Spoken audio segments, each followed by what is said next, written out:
हरे कृष्णा कृष्ण कृष्णा हरे हरे, हरे राम राम राम हरे हरे, हरे कृष्ण कृष्ण कृष्ण हरे हरे, हरे राम राम राम हरे हरे, हरे कृष्ण कृष्ण कृष्ण हरे हरे, हरे राम राम राम हरे हरे। ओम नमो भगवते वासुदेवाय, ओम नमो भगवते वासुदेवाय, ओम नमो भगवते वासुदेवाय। ओम अज्ञानतिमिरान्धस्य ज्ञानाञ्जनशलाकया चक्षुरुन्मिलितं येन तस्मै श्रीगुरवे नमः। श्रीचैतन्यमनोभीष्टं स्थापितं येन भूतले स्वयं रूपा कदा मह्यं ददाति स्वपदान्तिकम्। वन्देऽहं श्रीगुरो श्रीयुतपदकमलं श्रीगुरून् वैष्णवांश्च श्रीरूपं साग्रजातं सहगणरघुनाथान्वितं तं सजीवं साद्वैतं सावधूतं परिजनसहितं कृष्णचैतन्यदेवं श्रीराधा कृष्णपादान् सहगणललिता श्रीविशाखान्वितांश्च। हे कृष्णा करुणा सिन्धो दीनबन्धो जगत्पते गोपेश गोपिका कान्ता राधाकान्ता नमोऽस्तुते। तप्तकाञ्चन गौराङ्गी राधे वृन्दावनेश्वरी वृषभानुसुते देवी प्रणमामि हरिप्रिये। वाञ्छाकल्पतरुभ्यश्च कृपा सिन्धुभ्येव च पतितानां पावनेभ्यो वैष्णवेभ्यो नमो नमः। नमो विष्णुपादाय कृष्णप्रेष्ठाय भूतले श्रीमते भक्तिवेदान्त स्वामिनिति नामिने। नमस्ते सरस्वते देवे गौरवाणी प्रचारिणे निर्विशेष शून्यवादी पाश्चात्य देशधारिणे। जय श्री कृष्ण चैतन्य प्रभु नित्यानंद, श्री अद्वैत गदाधर श्रीवासादि गौर भक्त वृंद। हरे कृष्ण कृष्ण कृष्ण हरे हरे, हरे राम राम राम हरे हरे, हरे कृष्णा कृष्ण कृष्ण हरे हरे, हरे राम राम राम हरे हरे, हरे कृष्णा कृष्ण कृष्ण हरे हरे, हरे राम राम राम हरे हरे। मूगं करोति वाचालं पङ्गुं लङ्घयते गिरिं यत्कृपातमहं वन्दे श्रीगुरो दीनतारिणं परमानन्दमाधवं श्रीचैतन्यमीश्वरम्।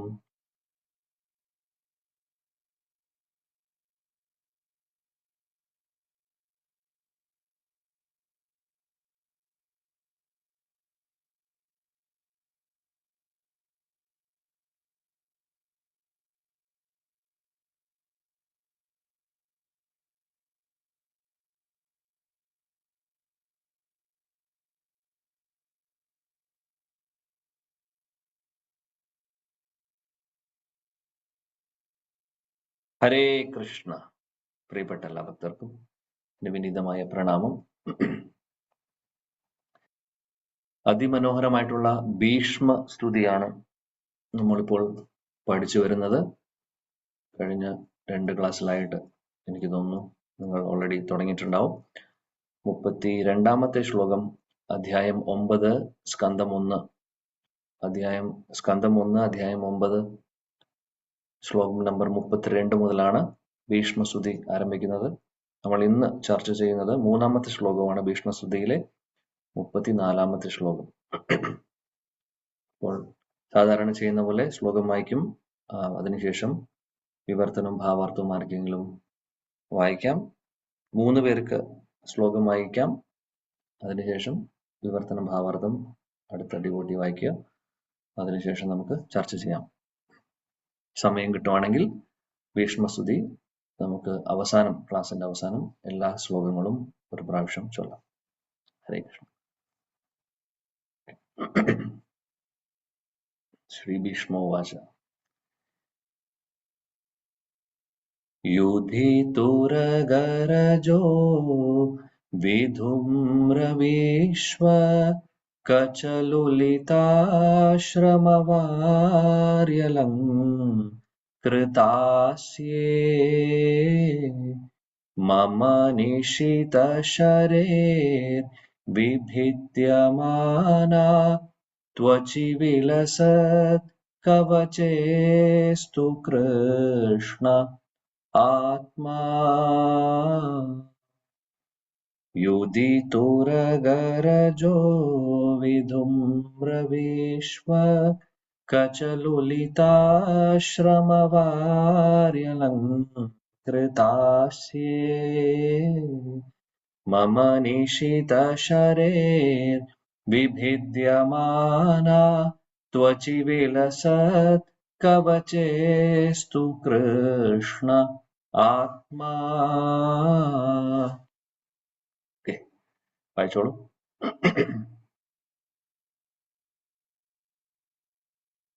ആരെങ്കിലും ശ്ലോകം? ഹരേ കൃഷ്ണ. പ്രഭുജി പ്രണാം. പ്രണാം. ഹരേ കൃഷ്ണ. യുദിതുരഗരജോ വിധൂമ്രവിശ്വ കചലുളിതശ്രമവാര്യലംകൃതാസ്യേ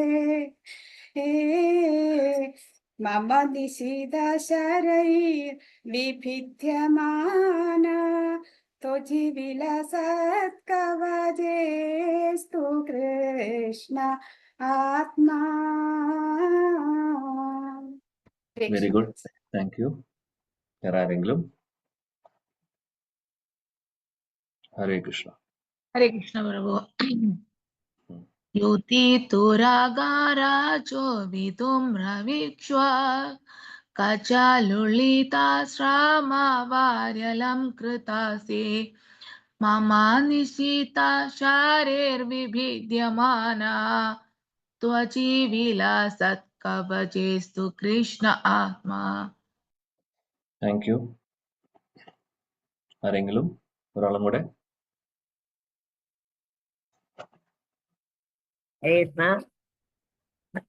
പ്രണാം പ്രതി. പ്രണാം. യുതിതുരഗരജോ വിധൂമ്രവിശ്വ കചലുളിതശ്രമവാര്യലംകൃതാസ്യേ മമ നിശിതശരൈർവിഭിദ്യമാനാ त्वचि विलसत्कवचेस्तु कृष्णात्मा. Hare Krishna. Hare Krishna. Thank you. Translation, വിവർത്തനം, ഭാവാർത്ഥം കൂടെ ആരെങ്കിലും വായിക്കൂ? വേറെ ആരെങ്കിലും?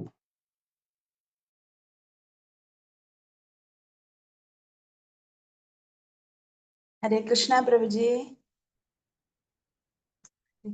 ഹരേ കൃഷ്ണ. ഹരേ കൃഷ്ണ.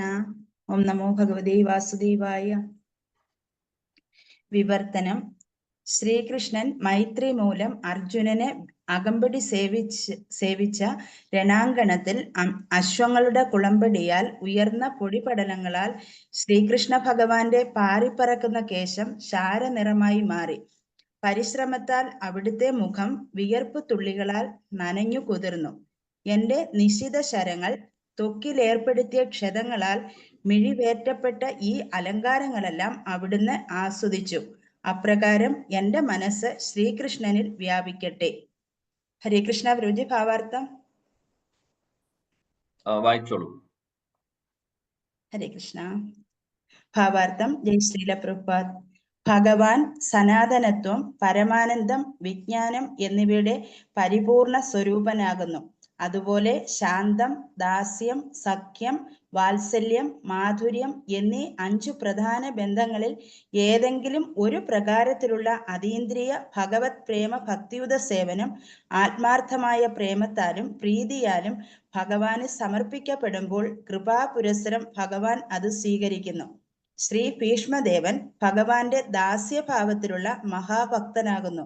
ആകയാൽ അദ്ദേഹം ഭഗവാന്റെ അതീന്ദ്രിയ ശരീരത്തിൽ മൂർച്ചയേറിയ അസ്ത്രങ്ങൾ പ്രയോഗിക്കുന്നത് മറ്റൊരു ഭക്തൻ മൃദുവായ റോസാ പുഷ്പങ്ങൾ വർഷിച്ച് ഭഗവാനെ ആരാധിക്കുന്നത് പോലെ തന്നെയാണ്. ഭഗവാനെതിരായി താൻ ചെയ്ത പ്രവൃത്തികളിൽ ഭീഷ്മദേവൻ പശ്ചാത്തപിക്കുന്നതായി കാണപ്പെടുന്നു. എന്നാൽ യഥാർത്ഥത്തിൽ ഭഗവാന്റെ അതീന്ദ്രിയ അസ്തിത്വം നിമിത്തം അവിടുത്തെ ശരീരം വേദനിച്ചതേയില്ല. ഭഗവാന്റെ ശരീരം ഭൗതിക വസ്തുവല്ല. സ്വയം അവിടുന്നും അവിടുത്തെ ശരീരവും പൂർണ്ണ ആത്മീയ വ്യക്തിത്വമാകുന്നു. ആത്മാവിനെ ഒരിക്കലും ഛേദിക്കാനോ ദഹിപ്പിക്കാനോ ഉണക്കാനോ നനയ്ക്കാനോ ഒന്നും സാധ്യമല്ല. ഇതേക്കുറിച്ച് ഭഗവത്ഗീതയിൽ സവിസ്തരം വിശദമാക്കിയിട്ടുണ്ട്. സ്കന്ദപുരാണത്തിലും ഇതേക്കുറിച്ച് പ്രസ്താവിച്ചിരിക്കുന്നു. ആത്മാവ് സദാ കളങ്കമറ്റതും നാശരഹിതവുമാണെന്ന് അവിടെ പറഞ്ഞിരിക്കുന്നു. ആത്മാവിനെ വേദനിപ്പിക്കാനോ ഉണക്കുവാനോ സാധ്യമല്ല. അവതാര രൂപത്തിൽ ഭഗവാൻ വിഷ്ണു നമ്മുടെ മുന്നിൽ പ്രത്യക്ഷമാകുമ്പോൾ ഭഗവാന്റെ അവതാരംഭം മുതൽ അദ്ദേഹത്തെ വധിക്കുവാൻ സദാ ജാഗരൂകരായ അസുരന്മാരെ അഥവാ അവിശ്വാസികളെ വിഭ്രമത്തിലാക്കാനായി മാത്രം അദ്ദേഹം ഭൗതിക പഞ്ചര ബന്ധനസ്ഥരായ ബദ്ധാത്മാക്കളിൽ ഒരുവനെന്ന പോലെ ബാഹ്യദൃഷ്ട്യാ കാണപ്പെടുന്നു. കംസൻ കൃഷ്ണനെയും രാവണൻ രാമനെയും വധിക്കുവാൻ ആഗ്രഹിച്ചു. കാരണം ഭഗവാനെ ഒരിക്കലും വധിക്കുവാൻ സാധ്യമല്ലെന്നും ആത്മാവിനെ ഒരിക്കലും ഉന്മൂലനം ചെയ്യാൻ സാധ്യമല്ലെന്നും മൂഢത മൂലം അവർ അറിഞ്ഞിരുന്നില്ല. ഹരേ കൃഷ്ണ പ്രഭുജി. ഹരേ കൃഷ്ണ. ബാക്കിയുണ്ടോ ഇനി കുറച്ചും കൂടെ? ഉണ്ട് പ്രഭുജി. വേറെ ആരെങ്കിലും വായിക്കുന്നില്ലെങ്കിൽ ഞാൻ വായിക്കാം. വേറെ ആരെയും? കറക്റ്റ്. ഹരേ കൃഷ്ണ പ്രഭുജി. ഓം ഹരേ കൃഷ്ണ. നമോ വായിച്ചോ. ഭഗവതേ വാസുദേവായ. ആകയാൽ ശ്രീകൃഷ്ണ ഭഗവാന്റെ ശരീരത്തിൽ ഭീഷ്മദേവനാൽ ഏൽപ്പിക്കപ്പെട്ട മുറിവുകൾ അഭക്തനായ നാസ്തികനെ സംബന്ധിച്ചിടത്തോളം ഒരു തരത്തിലുള്ള വിഭ്രമജനകമായ പ്രശ്നമാകുന്നു. അതേസമയം ഭക്തർ അഥവാ മുക്താത്മാക്കൾ വിഭ്രമിക്കുന്നില്ല. സർവദയാലുത്വപരമായ ഭഗവാന്റെ മനോവൃത്തിയെ ഭീഷ്മദേവൻ ശ്ലാഘിച്ചു. എന്തെന്നാൽ ഭീഷ്മദേവന്റെ മൂർച്ചയേറിയ അസ്ത്രങ്ങളാൽ ഭഗവാൻ ശല്യപ്പെടുത്തിക്കൊണ്ടിരുന്നുവെങ്കിലും അവിടുന്ന് അർജുനനെ ഏകനാക്കി ഉപേക്ഷിച്ചു പോയില്ലെന്നു മാത്രമല്ല, പോർക്കളത്തിൽ ഭീഷ്മദേവൻ ഹീനമായി പെരുമാറിയിട്ട് പോലും അദ്ദേഹത്തിന്റെ മരണശയ്യയ്ക്കു സമീപം ആഗതനാകുന്നതിൽ ഭഗവാൻ യാതൊരു വൈമനസ്യവും പ്രകടിപ്പിച്ചതുമില്ല. ഭീഷ്മദേവന്റെ പശ്ചാത്താപവും ഭഗവാന്റെ കാരുണ്യപരമായ പെരുമാറ്റവും ഇവിടെ അതുല്യമായി ചിത്രീകരിച്ചിരിക്കുന്നു.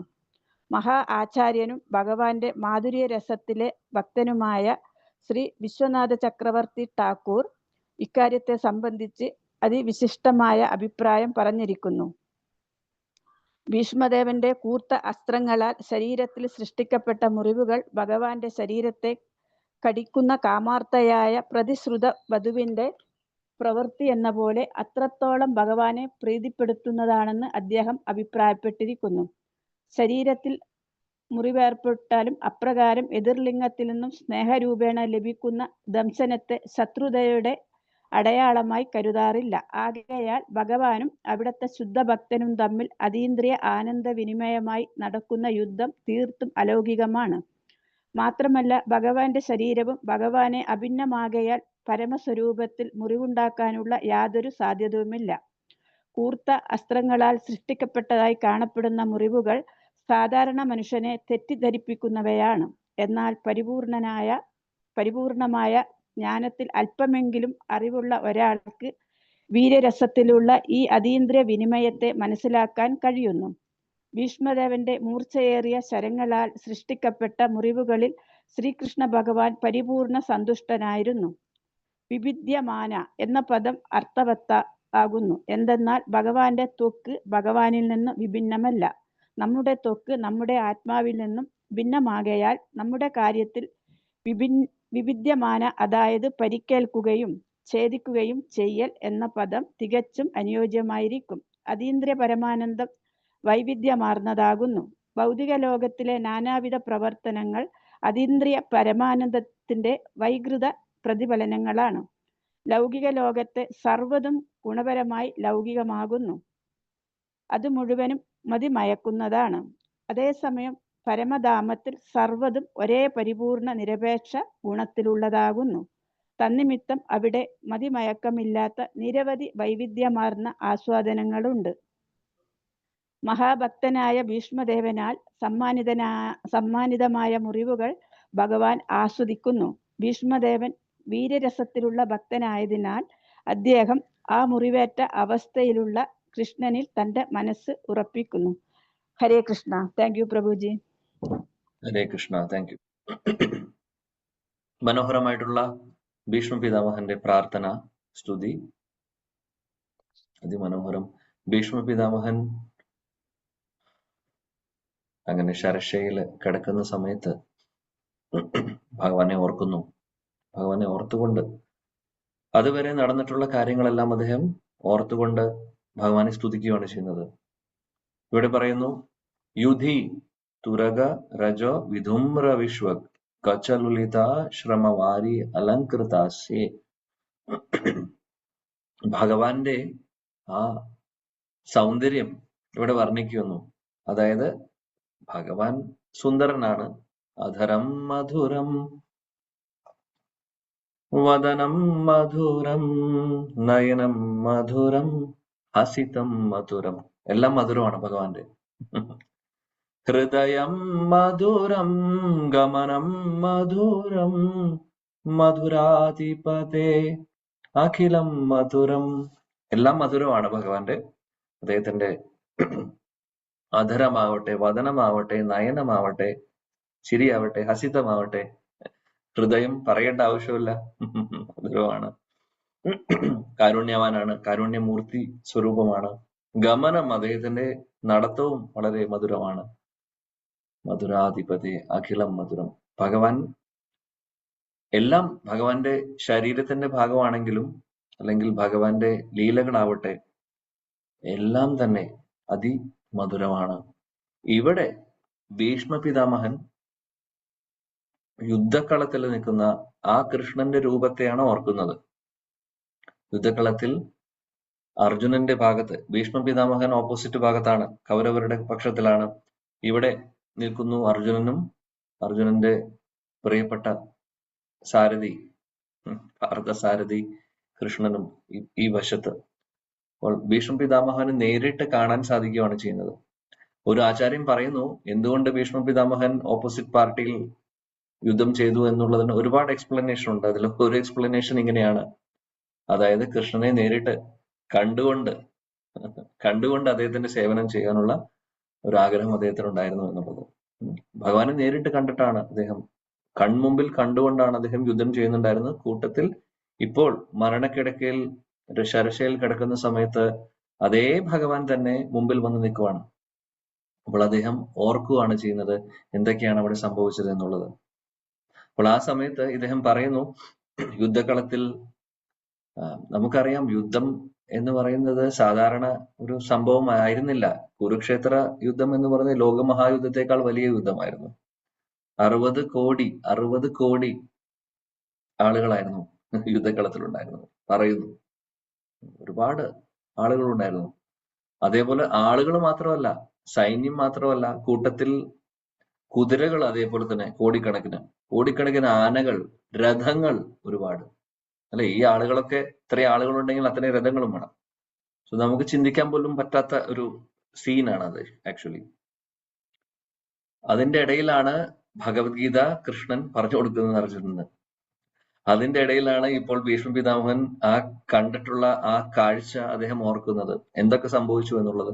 അപ്പോൾ അവിടെ ഇദ്ദേഹം പറയുന്നു, അർജുനന്റെ തേരോടിക്കുന്ന ഡ്രൈവറായി മാറിയ കൃഷ്ണൻ, അദ്ദേഹത്തിന്റെ ആ രൂപം, മനോഹരമായിട്ടുള്ള ആ വദനമുള്ള ഭഗവാന്റെ മുഖത്ത് ഇപ്പോൾ എന്തൊക്കെയാണ് സംഭവിച്ചിട്ടുള്ളത്? മുഖമാവട്ടെ, തലയിലും ഒക്കെ മുടിയിലൊക്കെ മണ്ണ്, അതായത് ഈ കുതിരകളും അതേപോലെ തേരുമൊക്കെ ഓടുമ്പോൾ എന്താ സംഭവിക്കുക? മണ്ണ് തെറിക്കും അല്ലെ, മണ്ണ് കാറ്റിൽ പറക്കും. ആ മണ്ണെല്ലാം കൃഷ്ണന്റെ ശരീരത്തിൽ വന്നിട്ടുണ്ട്, അതേ ശരീരത്തിലാവുന്നു. അതേപോലെ തന്നെ മുഖത്തൊക്കെ ഉണ്ട്, തലയിലും അദ്ദേഹത്തിന്റെ ഉണ്ട്. അതുകൊണ്ട് അദ്ദേഹത്തിന്റെ വളരെ മനോഹരമായിട്ടുള്ള കാർക്കൂന്തലാണ് കൃഷ്ണന്റെ. ചുരുണ്ട മുടിയാണ്, എന്നാൽ നല്ല കറുത്ത ഭംഗിയുള്ള സോഫ്റ്റ് ആയിട്ടുള്ള മുടിയാണ്. ഇങ്ങനെയാണ് ശാസ്ത്രങ്ങൾ ഭഗവാന്റെ സൗന്ദര്യത്തെ ഡിസ്ക്രൈബ് ചെയ്യുമ്പോൾ പറയുന്നത്. അതിമനോഹരമായിട്ടുള്ള മുടിയാണ് ഭഗവാനുള്ളത്. എന്നാൽ ആ മുടി ഇപ്പോൾ മണ്ണെല്ലാമായി, അതിന്റെ കളർ മാറി, മണ്ണിന്റെ കളറായി, ആഷ് കളറായി. അതാണ് പറയുന്നത്.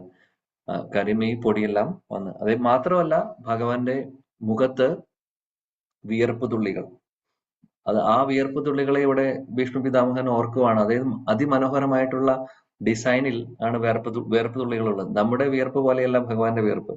ഭഗവാന്റെ വിയർപ്പ് അമൃതാണ് അല്ലെ. നമ്മുടെ വിയർപ്പായി നമ്മൾ വിയർത്ത് കഴിഞ്ഞാൽ അടുത്ത് പോകാൻ പറ്റില്ല.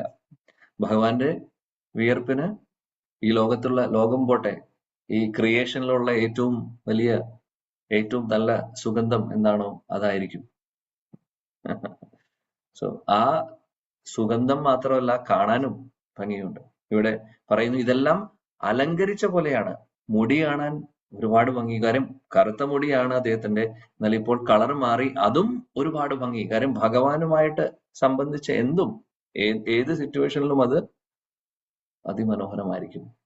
അതേപോലെ തന്നെ മുഖത്തെല്ലാം വിയർപ്പ് തുള്ളികൾ. ആ വിയർപ്പ് തുള്ളികളും അതേപോലെ തലമുടിയുടെ കളർ മാറിയതും ഇതെല്ലാം അദ്ദേഹത്തിന്റെ സൗന്ദര്യത്തെ വർദ്ധിപ്പിക്കുന്നു. അതിന്റെ കൂട്ടത്തിൽ എന്താണ് പറയുന്നത്? ഭീഷ്മ പിതാമഹൻ ഒരുപാട് ശരങ്ങൾ അയക്കുന്നുണ്ടായിരുന്നു അല്ലെ? ഓപ്പോസിറ്റ് പാർട്ടിയിലായി നിൽക്കുമ്പോൾ തീർച്ചയായിട്ടും ശക്തമായിട്ടുള്ള യുദ്ധം നടന്നുകൊണ്ടിരിക്കുകയാണ്. ഭീഷ്മ പിതാമഹന്റെ ശക്തി എന്ന് പറഞ്ഞു കഴിഞ്ഞാൽ 1000 അർജുനൻ വന്നാലും ഭീഷ്മ പിതാമഹന് ഒരു സമയത്ത് നേരിടാൻ പറ്റുന്ന അത്രയും ശക്തിശാലിയായിട്ടുള്ള യോദ്ധാവായിരുന്നു. ഭീഷ്മ പിതാമഹനെ പോലെ പവർഫുൾ ആയിട്ടുള്ള വേറെ ഒരാളുണ്ടായിരുന്നില്ല. ഭീഷ്മ പിതാമഹൻ ഒരുപാട്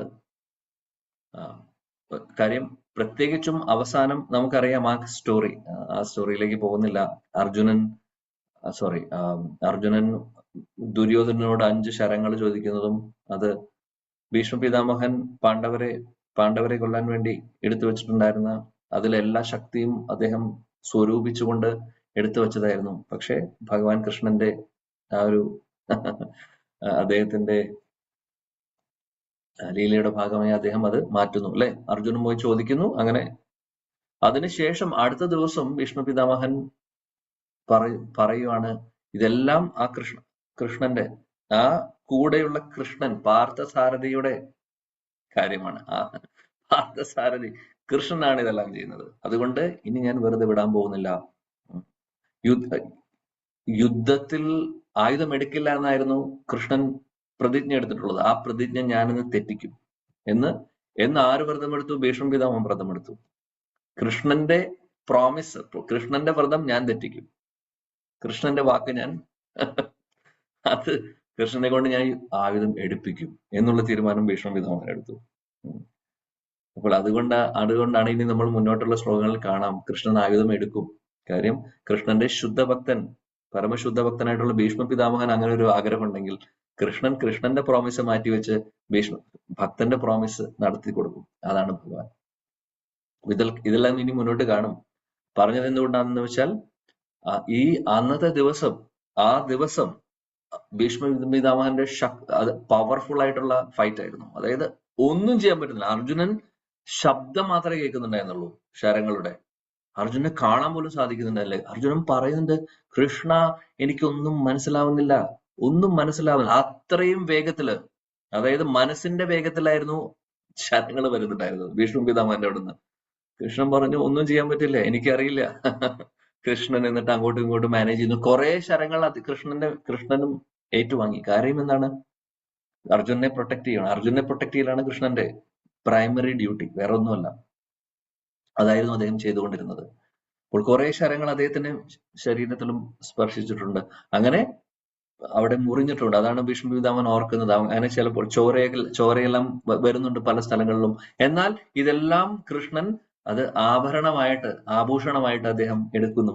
കാര്യം എന്റെ ശുദ്ധഭക്തനായിട്ടുള്ള ഭീഷ്മ പിതാമഹൻ എനിക്ക് പുഷ്പം സമർപ്പിക്കുന്ന പോലെയാണ് ശരങ്ങൾ സമർപ്പിക്കുന്നത്.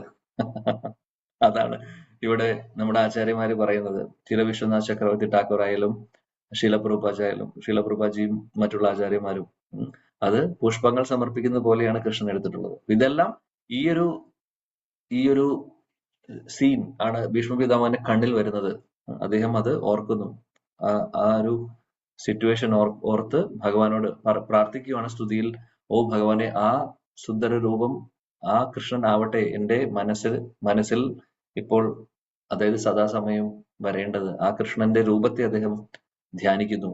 ശീലപ്രഭുപാജി ഭാവാർത്ഥത്തിൽ പറയുന്നു, കൃഷ്ണനും ഭഗവാനും ഭക്തരും തമ്മിൽ പലതരത്തിലുള്ള റിലേഷൻഷിപ്സ് ഉണ്ട് അല്ലെ? നമുക്ക് അറിയാവുന്ന കാര്യമായിരിക്കും. ശാന്തരസം, ദാസ്യരസം, സഖ്യരസം, വാത്സല്യം, മാധുര്യം. ഇതാണ് വളരെ പ്രധാനപ്പെട്ട 5 റിലേഷൻ ഭഗവാനും നമ്മളും തമ്മിൽ. ഇതിലെ ഏതെങ്കിലും ഒന്നായിരിക്കാം. ഇനി ഇതല്ലാതെ സെക്കൻഡറി ഭാവങ്ങളും രസങ്ങളും ഉണ്ട്. അത് നമുക്കറിയാം, രൗദ്രം, വീര്യം എന്നൊക്കെ പറയുന്ന, ബീഭത്സം എന്നൊക്കെ പറയുന്ന രസങ്ങൾ. ഇതേപോലെ എന്നാൽ ആദ്യത്തെ അല്ലെങ്കിൽ പ്രധാനപ്പെട്ട 5 രസം എന്ന് പറഞ്ഞു കഴിഞ്ഞാൽ ഇതാണ്: ശാന്തരസം, ദാസ്യം, സഖ്യം, വാത്സല്യം, മാധുര്യം. ശാന്തരസം എന്ന് പറഞ്ഞു കഴിഞ്ഞു കഴിഞ്ഞാൽ ന്യൂട്രൽ ആയിട്ടുള്ള ഒരു ഭാവമാണ്. അതായത് ഉദാഹരണത്തിന് ഭഗവാന്റെ ഇരിപ്പിടം, അത് ശാന്തരസത്തിൽ ഭഗവാനെ സേവനം ചെയ്യുന്നു. അതേപോലെ തന്നെ ഭഗവാന്റെ കഴുത്തിലുള്ള മാല, അങ്ങനെ പല ഭഗവാന്റെ സേവനങ്ങളിൽ ഉപയോഗിക്കുന്ന എന്താണെങ്കിലും അതെല്ലാം ശാന്തരസത്തിലാണ് ഭഗവാനെ സേവനം ചെയ്യുന്നത്. ദാസ്യം എന്ന് പറഞ്ഞാൽ നമുക്കറിയാം എന്താണെന്ന്, ദാസ്യഭാവം. സഖ്യം, സുഹൃത്ത് ഭാവം. വാത്സല്യം എന്ന് പറഞ്ഞു കഴിഞ്ഞാൽ അച്ഛനും അമ്മയ്ക്കും തോന്നുന്ന ആ വാത്സല്യ രസം, കുട്ടിയും അച്ഛനും അമ്മയും ആ ഒരു റിലേഷൻ. മാധുര്യം എന്ന് പറഞ്ഞു കഴിഞ്ഞാൽ നമുക്കറിയാം ഗോപികമാരുമായിട്ടുള്ള ആ ഒരു ബന്ധം. ഇതെല്ലാം വേറെ പല ഇങ്ങനെ ഏതെങ്കിലും 5 രീതിയിലാണ് നമുക്ക് ഓരോരുത്തർക്കും ഭഗവാനുമായിട്ട് കണക്ഷൻ ഉള്ളത്. ഇന്ന് നമുക്കറിയില്ല, ഇപ്പോൾ നമുക്കറിയില്ല ഇതിൽ ഏത് ഭാവമാണ് നമുക്കുള്ളത് എന്നുള്ളത് അറിയില്ല. ശാന്തരസമാവട്ടെ, ദാസ്യമാവട്ടെ, സഖ്യം, വാത്സല്യം, മാധുര്യം ഏതാവട്ടെ, ഇതിലെ ഏത് ഭാവത്തിലാണോ നമ്മുടെ സ്ഥായി ഭാവം എന്താണോ അത് ഇന്ന് അറിയില്ല. ഗുരുവിന്റെയും ഭഗവാന്റെ കൃപ കൊണ്ട് ഒരു ദിവസം ഇതെല്ലാം വെളിപ്പെടും. എന്നാൽ ഏത് ഭാവമായിക്കോട്ടെ, ആ ഭാവത്തിൽ ഇരിക്കുന്ന ആ രസത്തിൽ ഉള്ള ഡിവോട്ടീസ്, ഭക്തര്, അവർ സാറ്റിസ്ഫൈഡ് ആണ്. അവർക്ക് ഇനി വേറെ, അതായത് ദാസ്യഭാവത്തിൽ ഇരിക്കുന്ന ഹനുമാൻ ഒരിക്കലും ചിന്തിക്കുന്നില്ല കൃഷ്ണന്റെ ഗോപിയാവണമെന്ന്. ഇല്ല, ഒരിക്കലും ചിന്തിക്കില്ല. ദാസ്യരസത്തിലെ അദ്ദേഹം ശ്രീരാമന്റെ ഭക്തനാണ്, അല്ലെ? ആ ദാസ്യഭാവത്തിൽ ഇരിക്കുന്ന ഒരിക്കലും അദ്ദേഹത്തിന് വേറെ ഒരു സെന്റിമെന്റ്സ് തോന്നില്ല. കാര്യം എന്താണ്? അതിൽ അദ്ദേഹം ഹാപ്പിയാണ്. അതേപോലെയാണ് വാത്സ്യരസത്തിൽ ഇരിക്കുന്ന യശോദറാണിക്ക് ഒരിക്കലും തോന്നുന്നില്ല, അത് എന്റെ ബാൽഗോപാൽ എന്ന് ചിന്തിക്കുന്ന യശോദറാണി ഒരിക്കലും ചിന്തിക്കുന്നില്ല എനിക്ക് സഖ്യഭാവം വേണമെന്നോ, അല്ലെങ്കിൽ രാധാറാണിയുടെ പോലെ അല്ലെങ്കിൽ മറ്റുള്ള ഗോപികമാരുടെ പോലുള്ള റിലേഷൻ കൃഷ്ണനായിട്ട് വേണം. ഇല്ല, മകനായിട്ടാണ് കാണുന്നത്. അതാണ്. അപ്പോൾ ഏത് ഭാവമായിക്കോട്ടെ, ആ ഭാവത്തിൽ ഇരിക്കുന്നവര് 100% അവര് സംതൃപ്തരാണ്. എന്നാൽ ഓരോരുത്തർക്കും ഓരോ സ്ഥായിഭാവമുണ്ട്. ഈ സ്ഥായിഭാവം എന്താണെന്ന് നമുക്ക് ഇപ്പോൾ അറിയില്ല. ഇവിടെ ശീല പ്രഭുപാദി പറയുന്നു, ഭീഷ്മ പിതാമഹൻ ദാസ്യഭാവത്തിലുള്ള ഭക്തനാണ്. അതുകൊണ്ടാണ് ഭീഷ്മ പിതാമഹന്റെ റിലേഷൻ ഭഗവാനുമായിട്ട് ദാസ്യരസമാണ് എന്നുള്ളതാണ് ഇവിടെ പറയുന്നത്. അതുകൊണ്ട് ഇവിടെ അദ്ദേഹം ശരങ്ങളിലാണ് സമർപ്പിക്കുന്നത്. ഭഗവാന് പുഷ്പങ്ങൾ സമർപ്പിക്കുന്നതിന് തുല്യം അദ്ദേഹം ശരങ്ങൾ സമർപ്പിക്കുന്നു. കാര്യം ഒന്ന് യുദ്ധകളമാണ്. യുദ്ധകളത്തിലെ സേവനം എന്ന് പറയുന്നത് ഭഗവാന്റെ ഇച്ഛയായിരുന്നു യുദ്ധം നടക്കണം എന്നുള്ളത്. കാര്യം എന്താണ്? അതിന് കാരണമുണ്ട്, നമുക്കറിയാം, പല കാരണങ്ങളുമുണ്ട്. ഭഗവാൻ അത് വേണ്ടാന്ന് വെക്കാൻ നോക്കി, പക്ഷെ അധർമ്മികൾ അതിനെ സമ്മതിച്ചില്ല. അധർമ്മികളെ മാറ്റി ധർമ്മം പുനഃസ്ഥാപിക്കാൻ വേണ്ടി ധർമ്മയുദ്ധം നടക്കേണ്ടതാണ്. അതുകൊണ്ട് അദ്ദേഹം അതിനുവേണ്ടി അർജുനനെ പ്രേരിപ്പിക്കുന്നു. അതിനുശേഷം ഭീഷ്മ പിതാമഹൻ ഓപ്പോസിറ്റ് പാർട്ടിയിലാണ്, ശരി, കുഴപ്പമില്ല. എന്നാൽ ഭീഷ്മ പിതാമഹൻ ആ ഒരു പൊസിഷനിൽ നിന്നുകൊണ്ട് ഭഗവാനെ സേവനം ചെയ്യുകയാണ് ചെയ്യുന്നത്. അപ്പോൾ അദ്ദേഹത്തിന്റെ ഡ്യൂട്ടി ഭംഗിയായിട്ട് ചെയ്യുന്നുണ്ട്. എന്നാൽ ശരങ്ങൾ ഭഗവാന്റെ ശരീരത്തിൽ കൊള്ളുന്ന സമയത്ത് ഭഗവാൻ ചിന്തിക്കുന്നത് എങ്ങനെയാണ്, അദ്ദേഹം എടുക്കുന്നത് എങ്ങനെയാണ്? റോസാ പുഷ്പങ്ങൾ, വളരെ സോഫ്റ്റ് ആയിട്ടുള്ള റോസാ പുഷ്പങ്ങൾ ഭീഷ്മ പിതാമഹൻ ശരീരത്തിൽ ഭഗവാന് സമർപ്പിക്കുന്നതിന് തുല്യമായിട്ടാണ് അദ്ദേഹം എടുക്കുന്നത്. അതാണ് ഭഗവാൻ. സേവന മനോഭാവമാണ് നോക്കുന്നത്. ഇതാണ് ആദ്യത്തെ ഒരു പ്രധാനപ്പെട്ട കാര്യം നമ്മളിവിടെ ശീലപ്രഭാതിന്റെ ഭാവത്തിൽ കാണുന്നത്. പിന്നീട് ശീലപ്രഭാത് ഒരു കാര്യം കൂടെ പ്രസ്താവിക്കുന്നു. എന്താണെന്ന് വെച്ചാൽ, കൃഷ്ണന്റെ ശരീരത്തിൽ നിന്ന് രക്തം വരുന്നതൊക്കെ പറഞ്ഞു, അല്ലെ? രക്തം, ആ ശരീരം മുറിഞ്ഞു എന്നുള്ളത് ശ്ലോകത്തിൽ പറയുന്നുണ്ട്. എന്നാൽ ശീലപ്രഭാത് നമ്മളെ ഓർമ്മിപ്പിക്കുന്നു, കൃഷ്ണന്റെ ശരീരം നമ്മുടെ ശരീരം പോലെയല്ല. ഭഗവാന്റെ ശരീരം ദിവ്യമായിട്ടുള്ള ശരീരമാണ്, സ്പിരിച്വൽ ആണ്. അദ്ദേഹത്തിന് ആധ്യാത്മിക തലത്തിലുള്ളതാണ്, ഭൗതിക തലത്തിലുള്ള നമ്മളെ പോലുള്ള ശരീരമല്ല. നമുക്ക് ചോര വരുന്ന പോലെയല്ല ഭഗവാന്റെ. ഇതെല്ലാം ലീലയുടെ ഭാഗമാണ്. അദ്ദേഹം അവതാരം എടുത്തു വരുമ്പോൾ പല രീതിയിൽ വരും, മനുഷ്യരെ പോലെ വരും. എന്നാൽ മനുഷ്യന്റെ പോലെ ഒരു രൂപം സ്വീകരിച്ച് വന്നാലും അതിന്റെ അർത്ഥം അദ്ദേഹം മനുഷ്യനാണ് എന്നുള്ളതല്ല. അദ്ദേഹം ഭഗവാൻ തന്നെയാണ്, വ്യത്യാസമില്ല. ഈ ഒരു തത്വം നമ്മൾ മനസ്സിലാക്കണം, അല്ലെ? ജന്മ കർമ്മചമേ ദിവ്യം ഏവം യോ വേതി തത്വതഃ ത്യക്വാദേഹം പുനർജന്മ നൈതി മാമേതി അർജുന. ഭഗവാന്റെ ജന്മമാവട്ടെ കർമ്മമാവട്ടെ ഇതെല്ലാം ദിവ്യമാണെന്ന് പറയുന്നു ഭഗവത്ഗീത. ജന്മവും കർമ്മവും ദിവ്യമാണ്. ദിവ്യം എന്ന് പറഞ്ഞു കഴിഞ്ഞാൽ അതീന്ദ്രിയ തലത്തിലാണ്, ഭൗതിക തലത്തിൽ വരുന്നല്ല. അതുകൊണ്ട് ഭഗവാന്റെ ജന്മം എന്ന് ഉദ്ദേശിക്കുന്നത് ഭഗവാൻ വരുന്ന രീതിയും ഈവൻ നമുക്കറിയാം. ദേവകി റാണിയും അതേപോലെ വസുദേവർക്കും കൃഷ്ണൻ ജനിക്കുന്ന സമയത്ത് ഹൃദയത്തിൽ നിന്നാണ് ഭഗവാൻ വരുന്നത്, പ്രത്യക്ഷപ്പെടുകയാണ് ചെയ്യുന്നത്. സാധാരണ അമ്മ പ്രസവിക്കുന്ന പോലെയല്ല, ഹൃദയത്തിൽ നിന്ന് പുറത്തേക്ക് വരുന്നു. അതും ശംഖുചക്ര ഗദാപത്മവുമായിട്ട് നല്ല മുടിയെല്ലാമായിട്ട് ആഭരണങ്ങളൊക്കെ ധരിച്ച് ആണ് കൃഷ്ണൻ പുറത്തേക്ക് വരുന്നത്. ഇത് എങ്ങനെയെങ്കിലും ഇത് സാധാരണ പ്രസവത്തിൽ അങ്ങനെയാണോ നടക്കുന്നത്? അല്ല, അല്ലെ? അങ്ങനെയല്ല. ഭഗവാന്റെ ജന്മം സ്പെഷ്യലാണ്, ദിവ്യമായിട്ടുള്ളതാണ്. പിന്നെ അദ്ദേഹം ചെയ്യുന്ന ലീലകളും കർമ്മങ്ങളും അദ്ദേഹം ചെയ്യുന്ന കാര്യങ്ങളും അദ്ദേഹം വന്നതിന് ശേഷം ചെയ്യുന്ന കാര്യങ്ങളും ദിവ്യമാണ്. അതിലൊന്നും ഒരു ഭൗതികമായിട്ടുള്ള ഒന്നും തന്നെ തീണ്ടുന്നില്ല. അതാണ് അദ്ദേഹത്തിന്റെ, അങ്ങനെയാണ് അദ്ദേഹം. അപ്പൊ നമ്മളെ പോലെയല്ല. അപ്പൊ ഇവിടെ ശില പ്രഭുപാദ് ഓർമ്മിപ്പിക്കുകയാണ്, ചോര വരുന്നു എന്നുള്ളത് പറയുന്നത് ആക്ച്വലി അദ്ദേഹം ആ ശരങ്ങളെ ഏറ്റുവാങ്ങുന്നതിന് ഒരു റെസിപ്രൊക്കേറ്റ് ചെയ്യുന്ന രീതിയാണ്. എന്നാൽ അദ്ദേഹത്തിന് അത് വേദനിക്കുന്നുണ്ടോ? വേദനിക്കുന്നില്ല. കാര്യം അദ്ദേഹം റോസ പുഷ്പങ്ങളെ സമാനമായിട്ടാണ് കാണുന്നത് ഈ ശരങ്ങളൊക്കെ.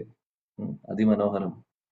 ശില പ്രഭുപാദ് അപ്പോൾ ഈ ഒരു അവസരത്തില് ഭഗവത്ഗീതയിലെ തത്വം ഓർമ്മിപ്പിക്കുന്നു നമ്മളെ. ശില പ്രഭുപാദ് എപ്പോഴും ഇങ്ങനെയാണ് കാര്യം പറഞ്ഞ് അതിന്റെ ഇടയിൽ തത്വങ്ങൾ എന്തെങ്കിലും ഉണ്ടെങ്കിൽ നമ്മൾ വീണ്ടും ഓർമ്മിപ്പിക്കും. കാര്യം ശരീരം ആത്മീയ തലത്തിലുള്ള നമ്മുടെ ശരീരവും ആവട്ടെ, നമ്മുടെ ഭൗതിക ശരീരം നശിക്കുന്നതാണ്, എന്നാൽ ആത്മാവിന് നാശമില്ല, അല്ലെ? ഭഗവാന്റെ ആത്മീയ ശരീരവും ഭഗവാന്റെ പുറമെ കാണുന്നതും ആത്മീയമാണ്, ഭൗതിക ശരീരമല്ല. അപ്പോൾ ആ സമയത്ത് ശില പ്രഭുപാദ് ഓർമ്മിപ്പിക്കുന്നു നമ്മളെ എന്ത്? ആത്മാവിന്റെ ക്വാളിറ്റി, ആത്മാവ് എങ്ങനെയാണ്, ആത്മാവിനെ നശിപ്പിക്കാൻ പറ്റില്ല എന്നുള്ളത്. ഭഗവത്ഗീതയിലെ ശ്ലോകം അദ്ദേഹം ഓർത്ത് ഇവിടെ എഴുതുന്നു. ആർക്ക് പറയാൻ പറ്റും ഏത് ശ്ലോകമാണ് എന്ന്? നൈനം ചിന്തന്തി ശസ്ത്രാണി നൈനം ദഹതി പാവക. അതല്ലേ പ്രഭു? Yes, very good. ന ചൈനം ക്ലേദയന്ത്യപ്പോ ന ശോഷ്യതി മാരുതഃ.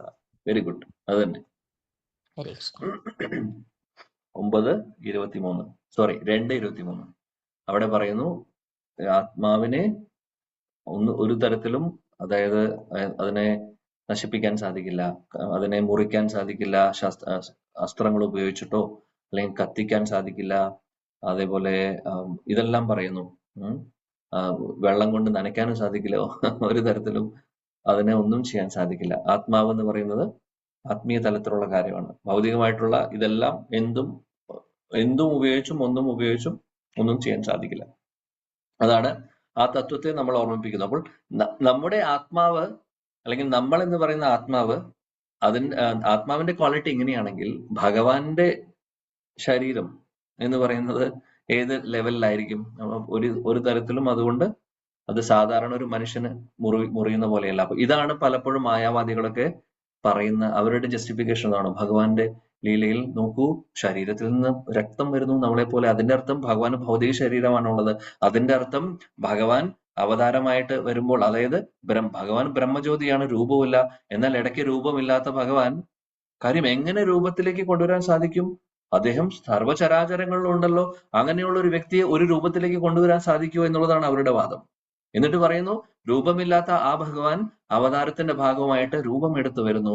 ആ രൂപമെടുത്ത് മനുഷ്യ ശരീരം സ്വീകരിച്ച് ഭൗതിക ശരീരം സ്വീകരിക്കുന്നു. ഇതാണ് അവർ പറയുന്ന വലിയ അപരാധം, അപകടം പിടിച്ച തത്വം. ഭഗവാൻ ഭൗതിക ശരീരം സ്വീകരിച്ച് വരുന്നു. അതിന്റെ അർത്ഥം ഭഗവാൻ മായയുടെ അധീനതയിൽ വരുന്നു എന്നാണ്. അതെങ്ങനെയാണ് സാധിക്കുക? അത് ഒരിക്കലും അംഗീകരിക്കാൻ പറ്റുന്നതല്ല, അല്ലെ? ഭഗവാൻ ഭഗവത്ഗീതയിൽ പറയുന്നുണ്ട്, ദേവിഹി ഏഷ ഗുണമയി മമ മായ ദുരത്യയ. എന്റെ ശക്തിയാണ്, ഭഗവാന്റെ ബഹിരാംഗ ശക്തിയാണ് മായ. ഭഗവാൻ ഒരിക്കലും മായയുടെ കീഴിൽ വരില്ല, അല്ലെ? മായ ഭഗവാന്റെ കീഴിലാണുള്ളത്. അപ്പോൾ ആ മായാവേദ ഫിലോസഫി നമുക്ക് അക്സെപ്റ്റ് ചെയ്യാൻ സാധിക്കില്ല. പക്ഷെ ഇതെല്ലാം ലീലയുടെ ഭാഗമായിട്ട് ശ്രീരാമചന്ദ്ര ഭഗവാന്റെ ലീലയിൽ നമുക്ക് കാണാം. അദ്ദേഹത്തിന്റെ ലീലകളും സാധാരണ മനുഷ്യൻ ചെയ്തിട്ടുള്ള പോലെ ഉള്ള കാര്യങ്ങളൊക്കെയാണ് അദ്ദേഹം ചെയ്തിട്ടുള്ളത്.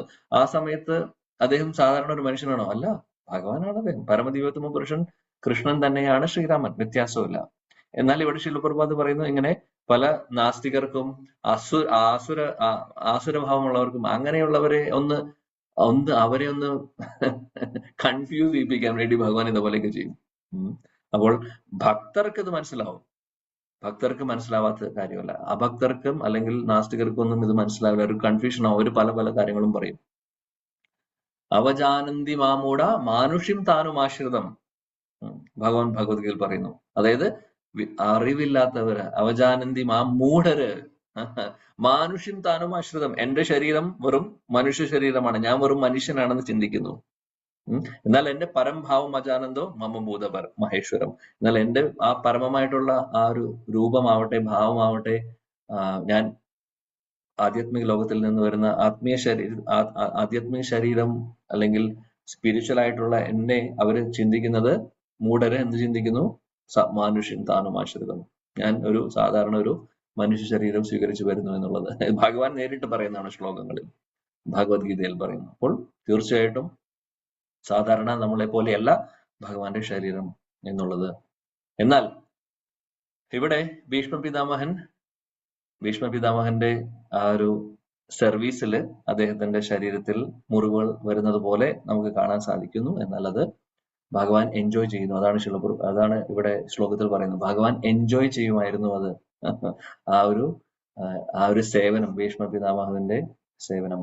പിന്നെ ഭീഷ്മ പിതാമഹൻ ഒരു കാര്യം കൂടെ ഓർക്കുന്നത് എന്താണെന്ന് വെച്ചാൽ, അദ്ദേഹത്തിന്റെ ഹൃദയത്തിൽ നിന്ന് വരുന്ന സ്തുതികളാണ്. അദ്ദേഹം പറയുവാണ്, ഇത്രയൊക്കെ ആയിട്ടും ഞാൻ അദ്ദേഹത്തെ വേദനിപ്പിച്ചു, ഞാൻ ഓപ്പോസിറ്റ് പാർട്ടിയിൽ നിന്ന് ശരങ്ങളൊക്കെ അയച്ച് അദ്ദേഹത്തിന്റെ ശരീരം മുറിഞ്ഞു, അദ്ദേഹത്തിനെ വേദനിപ്പിച്ചു, എന്നിട്ടും നോക്കൂ എത്ര കാരുണ്യവാനാണ് ഭഗവാൻ, എന്റെ മുമ്പിൽ നിൽക്കുന്നു. ഞാൻ ശരീരം വിടാൻ നിൽക്കുന്ന സമയത്ത് എന്റെ മുമ്പിൽ ഭഗവാൻ നിൽക്കുവാണ്. ഇത്രയുമൊക്കെ ചെയ്തിട്ട് നമ്മളൊക്കെയാണ് അങ്ങനെയാണോ? ആരെങ്കിലും എന്തെങ്കിലും ചെറിയൊരു രീതിയിൽ പറഞ്ഞില്ലെങ്കിലും പറയാനുള്ള ഒരു ഭാവമെങ്കിലും നമ്മുടെ ഉള്ളിൽ വന്നെങ്കിൽ അല്ലെങ്കിൽ ചെറുതായിട്ട് എന്തെങ്കിലും പറഞ്ഞിട്ടുണ്ടെങ്കിൽ, ചിലപ്പോൾ നമ്മൾ ഉദ്ദേശിച്ചിട്ടുണ്ടാവില്ല, അത് അങ്ങനെ മോശമായിട്ട് പറയാൻ ഉദ്ദേശിച്ചിട്ടുണ്ടാവില്ല, പക്ഷെ എന്തെങ്കിലും അറിയാതെ വാക്കുകൾ വന്നാൽ അത് സീരിയസ് ആയിട്ട് പോകും. അവരങ്ങനെ പറഞ്ഞു, ഇവരങ്ങനെ പറഞ്ഞു, നാളെ മുതൽ എനിക്ക് കാണണ്ട, ഞാൻ പോവില്ല. ക്ഷമിക്കാൻ അറിയില്ല നമുക്ക്, ക്ഷമയില്ല നമുക്ക്, ദേഷ്യം വരും അപ്പോഴേക്കും. ഭഗവാനെ നോക്കൂ, ഇത്രയൊക്കെ ആയിട്ടും ഇതെല്ലാം കഴിഞ്ഞിട്ട് ഭഗവാൻ അവിടെ മുമ്പിൽ നിൽക്കുവാണ് ഭീഷ്മ പിതാമഹന്.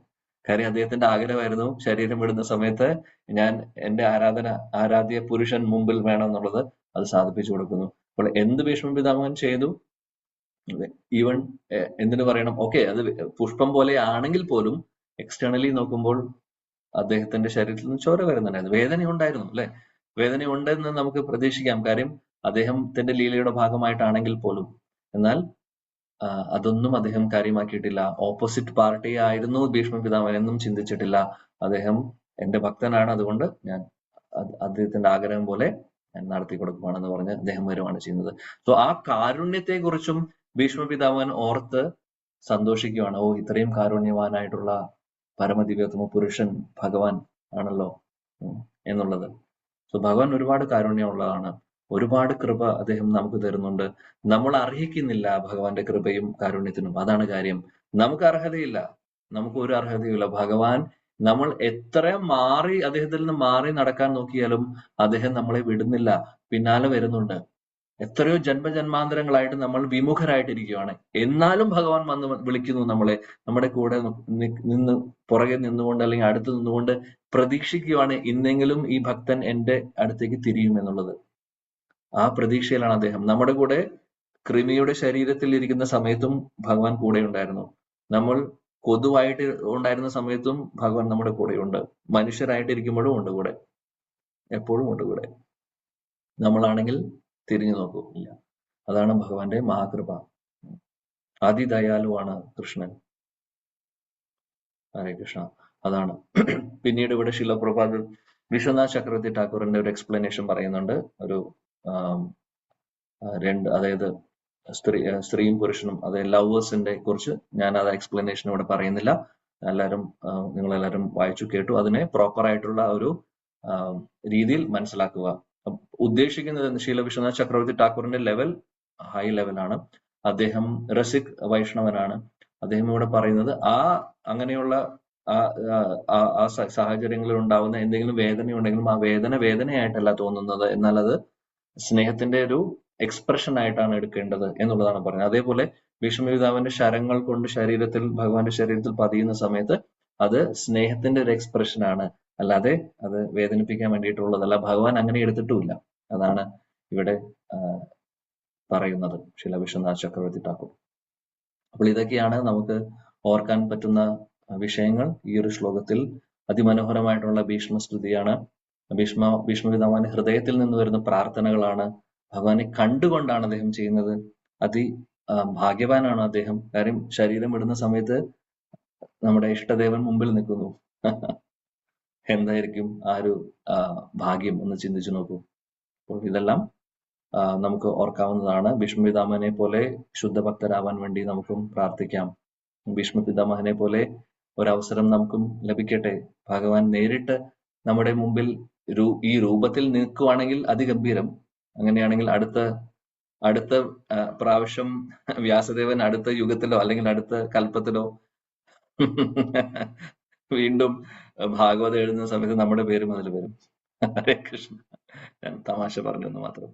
പറഞ്ഞത് എന്താണെന്ന് വെച്ചാൽ ഭഗവാൻ രൂപം അതേപോലെ പ്രത്യക്ഷപ്പെട്ട് നമ്മുടെ മുമ്പിൽ നിൽക്കുക എന്നുള്ളത് നമ്മുടെ ഹൃദയത്തിൽ പ്രത്യക്ഷപ്പെടാം, അല്ലെങ്കിൽ നാമരൂപത്തിൽ നമ്മുടെ നാവിൽ വരാം, അല്ലെങ്കിൽ കീർത്തന രൂപത്തിൽ നമ്മുടെ ചെവിയിൽ വരാം.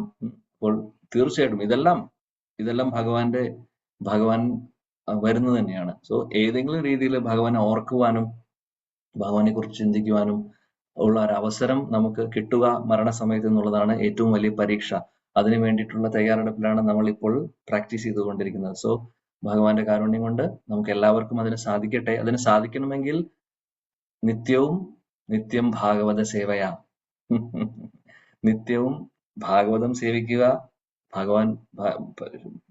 പുസ്തകം ഭാഗവതം നമ്മൾ ചർച്ച ചെയ്യുന്നത് കേൾക്കുക, വായിക്കുക, പഠിക്കുക. കൂട്ടത്തിൽ മഹാഭാഗവതരായിട്ടുള്ള ഭക്തരെ സേവിക്കുക, വൈഷ്ണവരെ സേവിക്കുക, നല്ല രീതിയിൽ നാമം ജപിക്കുക, ആത്മാർത്ഥതയോടുകൂടി ഭക്തി സേവനങ്ങൾ ചെയ്ത് മുന്നോട്ട് പോകുക. ഇതാണ് ഇതിനുള്ള പ്രാക്ടീസ്. ഈ പ്രാക്ടീസ് ചെയ്യുമ്പോഴാണ് ഫൈനൽ പരീക്ഷ. ഇപ്പൊ ഭീഷ്മപിതാമഹൻ എഴുതുന്ന പരീക്ഷയ്ക്ക് ഭഗവാൻ ഫുൾ മാർക്ക് കൊടുക്കുകയാണ് മുമ്പിൽ നിന്നുകൊണ്ട്.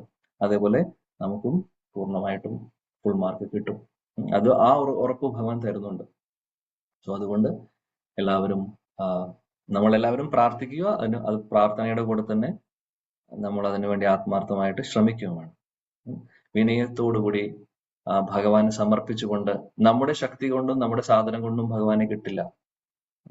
എന്നാൽ ഭഗവാനെ അട്രാക്ട് ചെയ്യിപ്പിക്കണമെങ്കിൽ അത് ആ ചെയ്യുന്ന എന്താണോ എഫേർട്ടുകളാണോ അത് വിനയഭാവത്തോടുകൂടി ഭഗവാനെ പൂർണ്ണമായിട്ടും ആശ്രയിച്ചു കൊണ്ടുള്ള രീതിയിലായിരിക്കണം നമ്മൾ അത് ചെയ്യേണ്ടത്. അങ്ങനെ വരുമ്പോഴാണ് അത് സക്സസ്ഫുൾ ആവുന്നത്. ഇല്ലെങ്കിൽ കുറെ നമ്മൾ ചെയ്യുന്നു എന്ന് മാത്രം അതിന്റെ റിസൾട്ട് ഉണ്ടാവില്ല. കാര്യം നമ്മുടെ കഴിവുകൊണ്ട് ഭഗവാനെ നമുക്ക് പിടിക്കാൻ സാധിക്കില്ല. അദ്ദേഹത്തിന് തോന്നണമെങ്കിൽ നമ്മൾ അതനുസരിച്ചിട്ട് മാറണം. നമ്മുടെ ഭാവം മാറണം. അതാണ് നമ്മൾ ഓർക്കേണ്ട കാര്യം. ശ്രീമദ് ഭാഗവതം കി ജായ്, ശ്രീല പ്രഭുപാദ് കി ജായ്. സമയം ഉണ്ടോ എന്ന് എനിക്കറിയില്ല. ഭീഷ്മസ്തുതി ചൊല്ലാമെന്ന് ഞാൻ പറഞ്ഞിരുന്നു, പക്ഷെ ഇനി സമയമുണ്ടോ സമയമുണ്ട്, ദയവായി ചെയ്യണം പ്രഭു. ഓക്കെ. അപ്പൊ ഞാൻ ഇംഗ്ലീഷിലുള്ള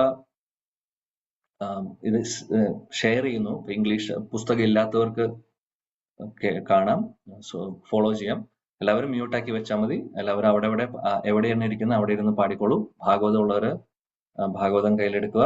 നമുക്ക് സ്തുതി മാത്രം, ശ്ലോകം മാത്രം നമുക്ക് ചൊല്ലാം. മനോഹരമാണ് ഇത്. ഈ ഒരു ശ്ലോകം, ഈ ഒരു പ്രാർത്ഥന സംസ്കൃതത്തില് ഒരുപാട് ഛന്ദ എന്ന് പറഞ്ഞു കഴിഞ്ഞാൽ, ഛന്ദശാസ്ത്രം എന്ന് പറഞ്ഞ വലിയൊരു സെക്ഷനാണ്. അതായത് ഓരോ കോമ്പോസിഷൻ, ഓരോ ശ്ലോകങ്ങളുടെയും അത് ഇത്രയും അക്ഷരങ്ങൾ ഉണ്ടായിരിക്കും. അതിൽ ഓരോ ഫിക്സ്ഡ് ആയിട്ടുള്ള നമ്പേഴ്സ് ആയിരിക്കും. നമ്മൾ കണ്ടിട്ടുണ്ടാവും ഭഗവത്ഗീതയിലെ ശ്ലോകങ്ങൾ അനുഷ്ടുപ് ഛന്ദ എന്ന് പറയും. അത് ഒരു ഛന്ദമാണ്. അതേപോലെ പുഷ്പിതാകര എന്ന് പറയുന്ന ഒരു സ്പെഷ്യൽ ആയിട്ടുള്ള ഒരു മീറ്ററാണ് ഈ ഒരു ശ്ലോകത്തിൽ. മനോഹരമായിട്ടുള്ള ഒരു ശ്ലോകം. അപ്പോൾ അങ്ങനെ ഓരോ ഛന്ദ അല്ലെങ്കിൽ ഓരോ അങ്ങനെയുള്ള ശ്ലോകങ്ങൾക്കും, മീറ്ററിൽ വരുന്ന ശ്ലോകങ്ങൾക്കും ഓരോ ട്യൂണുകളുണ്ട്. നമ്മുടെ ആചാര്യന്മാർ പറയുന്നുണ്ട്. ആ ട്യൂൺ കാര്യം എവിടെ പോസ് ചെയ്യണം, എവിടെ നീട്ടണം എന്നുള്ളതൊക്കെ പറയുന്നു. അപ്പോൾ അതനുസരിച്ചിട്ട് വളരെ സ്പെഷ്യൽ ആയിട്ടുള്ള ഒരു കോമ്പോസിഷൻ ആണ് പുഷ്പിതാകര എന്ന് പറയുന്ന ഈ ഒരു മീറ്റർ. ആക്ച്വലി ശ്രീമദ് ഭാഗവതത്തിൽ 18,000 ശ്ലോകങ്ങളുണ്ട്. 18,000 ശ്ലോകങ്ങളില് ഈ ഒരു മീറ്ററിൽ, ഈ ഒരു ഛന്ദസിൽ എഴുതിയിട്ടില്ല വ്യാസദേവൻ. വളരെ സ്പെഷ്യൽ ആണ് ആക്ച്വലി. വേറെ ഒരുപാട് വേറെ ആചാര്യന്മാരുടെ കൃതികളിൽ ഉണ്ട് ഈ ഒരു മീറ്റർ. എന്നാൽ ഭാഗവതത്തിൽ അങ്ങനെ കാണുന്നില്ല. അപ്പൊ അതുകൊണ്ട് വളരെ സ്പെഷ്യൽ ആണ്. അതുകൊണ്ടാണ് ഇതിന്റെ ട്യൂൺ സ്പെഷ്യൽ ആയിട്ട് പലപ്പോഴും അല്ലെങ്കിൽ ഒരു സ്പെഷ്യൽ ആയിട്ടുള്ള ഒരു ട്യൂണാണ്. സാധാരണ നമ്മുടെ ട്യൂൺ പോലെയല്ല. സോ ഓരോ മീറ്റർ മാറുന്നതനുസരിച്ച് അതിന്റെ ട്യൂണും മാറുന്നു, മെലഡി മാറുന്നു. സോ അതാണ് ഈ ഒരു ഭീഷ്മസ്തുതിയുടെ പ്രത്യേകത. ഓക്കെ. ശ്രീ ഭീഷ്മോവാച ഇതി മതിരുപകൽപിതാ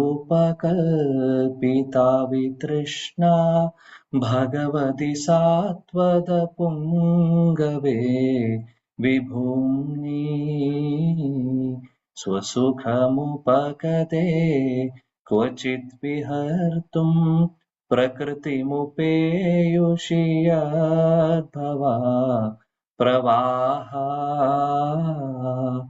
ത്രിഭുവനകമനം തമാലവരണം രവികരഗൗരവരാംബരം ദധാനേ വപുരലഗകുല വൃതാപ്നനാബ്ജം വിജയസഖേരതിരസ്തു മേ നവദ്യാ യുദിതുരഗരജോ വിധൂമ്രവിശ്വ കചലുലിതാശ്രമവാര്യലം കൃതാസ്യേ മമ നിശിതശരേർ വിഭിദ്യമാനാ ത്വചി വിലസത് കവചേസ്തു കൃഷ്ണ ആത്മാ സപതി സഖിവചോ നിശമ്യ മധ്യേ നിജപരയോർബലയോരതം നിവേശ്യ സ്ഥിതവതി പരസൈ നികായുരക്ഷ്ണാ ഋതവതി പാർത്ഥ സഖേരതിർ മമാസ്തു വ്യവഹിതപൃതനാമുഖം നിരീക്ഷ്യ സ്വജനവധാത് വിമുഖസ്യ ദോഷ ബുദ്ധ്യാ കുമതിമഹരദാത്മാ വിദ്യയായശ്ചരണരതി പരമാസ്യ തസ്യ മേസ്തു സ്വനിഗമപാഹായ മത്പ്രതിജ്ഞാം ഋതമതികർത്തുമവാപ്ലുതോ രഥസ്ഥാ ധൃതരഥചരണോ വ്യയാക്ചലക്തുർഹരിരിവ ഹन्तुमिभं गतो तरीया शीतविशिखहतो विशीर्णदंश शत च परिप्लुतो वातता इनो मे प्रसभमभिससार मद्वधार्तं स भवतु मे भगवान् गतिर्मुकुन्द विजयरथकुटुम्ब आततोत्रे धृतः यरश्मिनिताश्रिये क्षणीये भगवतिरतिरस्तु मे मुमुषुर्यमिह निरीक्ष्य हतागता स्वरूपम् ललितगतिविलासवल्गुहास प्रणयनिरीक्षणकल्पितो रुमाना कृतमनुकृतवत्य उन्मदान्ध प्रकृतिमकङ्किल यस्य गोपवद्वा मुनिगणनृपवर्य सङ्कुलेन्त सदसि युधिष्ठिरराजसूय येषाम् अर्हणमुपपेद ईक्षणीयो मम दृशि गोचर एषा वीरात्मा तमिममहमजं शरीरभाजां हृदि हृदि दिष्टितमात्मकल्पितानां प्रदिदृशमिव नैकदार्कमेकं समतिगतोऽस्मि विदूदभेद मोहा हरे कृष्णा कृष्ण कृष्ण हरे हरे हरे राम राम राम हरे हरे हरे कृष्णा कृष्ण कृष्ण हरे हरे हरे राम राम राम हरे हरे। श्री भीष्म स्तुति की जय। श्री भीष्म देव की जय। जगत गुरु शीला प्रभुपाद की जय। ग्रंथराज श्रीमद् भागवतम की जय। गौड़ीय गुरु वृंद की जय। निताय गौर प्रेमानंदे। Hare Krishna. Thank you. Thank you, Prabhu. Thank you so much. Hare Krishna. Hare Krishna. Hare Krishna. Hare Krishna Krishna പ്രഭുവേ ഹരേ കൃഷ്ണ കൃഷ്ണ പ്രഭുജി ഭംഗിയായിട്ടുണ്ടായിരുന്നു. ഹരേ ഹരേ കൃഷ്ണ. കൃഷ്ണ ഹരേ കൃഷ്ണ. हरे कृष्ण। താങ്ക് യു പ്രഭുജി. ഹരേ കൃഷ്ണ. हरे कृष्ण। गौर प्रणाम प्रेमानंदे। प्रभु हरे कृष्णा हरे കൃഷ്ണ कृष्ण। പ്രഭു. प्रणाम। हरे ഹരേ कृष्ण। കൃഷ്ണ പ്രഭു. हरे कृष्ण। प्रणाम। प्रभु हरे कृष्ण हरे ഹരേ कृष्ण। കൃഷ്ണ പ്രഭുജി. നല്ല ക്ലാസ് വളരെ ആയിരുന്നു. നല്ല Hare class Krishna. Thank you Hare Krishna. Hare Krishna प्रभु हरे कृष्णा हरे कृष्ण। हरे कृष्ण। ഹരേ കൃഷ്ണ हरे कृष्ण। हरे कृष्ण। हरे कृष्ण ओके। प्रभु जी हरे कृष्ण हरे कृष्णा प्रभु ഹരേ കൃഷ്ണ. Thank you. എല്ലാവരോടും നന്ദി പറയുന്നു. ഒരു ഡൗട്ട്സോ ക്ലാരിഫിക്കേഷൻസോ അല്ലെങ്കിൽ എന്തെങ്കിലും ഷെയർ ചെയ്യാനോ ഇല്ലെന്ന് പ്രതീക്ഷിക്കുന്നു. ഹരേ കൃഷ്ണ. എന്തെങ്കിലും ഉണ്ടെങ്കിൽ ചോദിക്കാം, അല്ലെങ്കിൽ നമുക്ക് വൈൻഡപ്പ് ചെയ്യാം.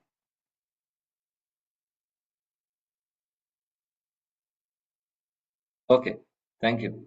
വഞ്ചാകൽപതരുഭ്യശ്ച കൃപാ സിന്ധുഭ്യവ ച പതിതാനാം പാവനേഭ്യോ വൈഷ്ണവേഭ്യോ നമോ നമഃ. ശ്രീല പ്രഭുപാദ് की अनंत कोटि वैष्णव वृंद की जय. Thank you. Thank you, Prabhu. Hare Krishna. Thank you so much, Hare Prabhu. Krishna.